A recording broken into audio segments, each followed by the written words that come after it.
The Salisbury Cathedral sits just a few kilometers from the historic site of Stonehenge. This cathedral is a place rich with history. It was built in the early English Gothic style and has stood on this spot since the 13th century. From that time till date, there are a few mysterious facts or fiction that have found its way into legends. Here are six incredible facts or fiction about Salisbury Cathedral.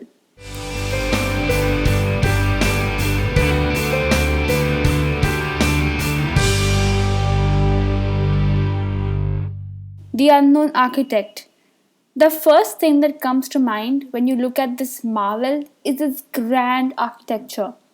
It makes you want to take a step back and just gawk. The pointed Gothic, with its highs and lows, gives the cathedral a tall look. Whoever designed it put some thought behind this design. Unlike the Westminster Abbey or the York Minster, the architect hasn't focused on the nave but on the vertical elevation, and this vertical elevation sets the cathedral apart from its flat surroundings. And despite all this work and thought behind the design, we do not know who the architect was. All we know is that a bishop, Richard Poor, who wasn't poor, commissioned a new cathedral at this spot, a place which he probably owned, and we do not know who made the layout. The mystery of this architect nominates Salisbury Cathedral into the elite list of incredible heritage monuments with unknown architects. Made up of wool packs. Since the cathedral has been around for somewhat 760 years, there are bound to be a few legends that seep into history books. One such legend suggests that the windows, pillars, and the tower of the cathedral are built on wool packs. The plain land on which the cathedral stands is prone to flooding, and that's why they couldn't make the foundations very deep. They're just 4 feet deep. So where did the wool packs come into the picture? That's hard to tell, but apparently it was the humidity levels mixed with the local trade that has something to do with this legend. There are supposed to be hundreds of tightly wrapped wool packs on which the cathedral stands, along with the tall pillars, windows, and the tower. That's something to think about. Are wool packs strong enough to hold all this stone up? The third fact is about the lightning that has struck the cathedral a couple of times. Records say the Salisbury Cathedral's spire has been struck 4 times since the 14th century by lightning. The first time it happened sometime in 1431. The spire caught fire, and that rhymes, but luckily history has shown us it has survived. This happened again in May 1560 and again in 1641. 100 years later, in 1741, lightning struck through the window of the spire. This kindled a fire inside and spread to the base of the spire and the lower part of the tower. It was contained in 2 hours, but this was a fatal fire in the June of 1741 because, according to Peter Hall in his book A Brief History of Old and New Sarum, the fire threatened the whole fabric with destruction.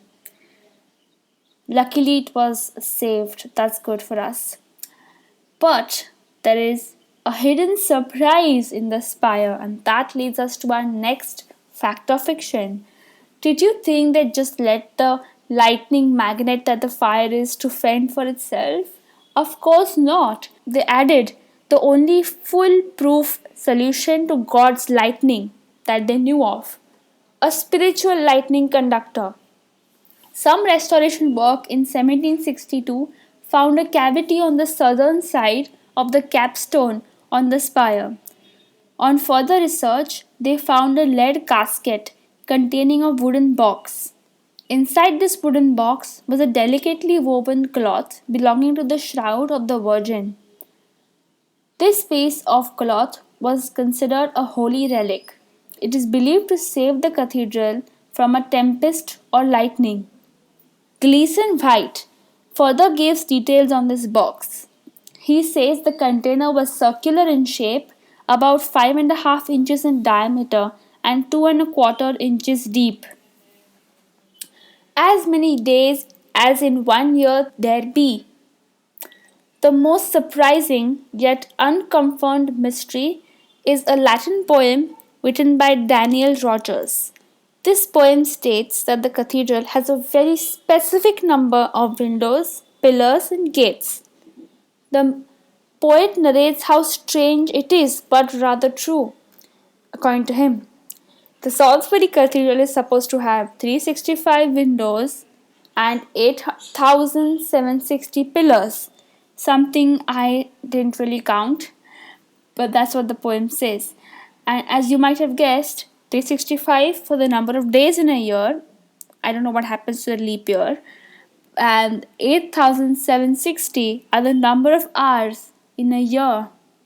That's interesting indeed. The last fact of fiction is the effigy of a boy bishop. Wait a minute, what's a boy bishop? The bishop would appoint one of the boys from the choir as a stand in bishop. This appointed boy would be called a boy bishop. This idea was very much prevalent in Britain till the Tudors abolished it in the 16th century. The main bishop would perform a brief investiture ceremony, and the boy would get a scepter along with robes like a real bishop. The boy bishop would act as a bishop from St. Nicholas' Day at the beginning of December up to the Day of the Holy Innocents on the 20th of December. He would also give sermons to royalty. The Salisbury Cathedral has a effigy of a boy bishop. It has caused some debate. People ask whether it can be an effigy of a short bishop instead of a boy. Apparently, if a boy bishop died during this brief period where he was appointed as a boy bishop, he would be buried along with his robes. It is only natural that the same would be depicted on his memorial. As for the records of a boy bishop, I don't think we have any to look at. Something to ponder upon again. These are just 6 facts or fiction about the Salisbury Cathedral, and I'm sure in its long history there are other rumors or facts which can be head turning that you might know of. And if you do, comment below. Have you been to Salisbury Cathedral? Let me know. Comment it below as well, and let us start a nice conversation about Salisbury Cathedral.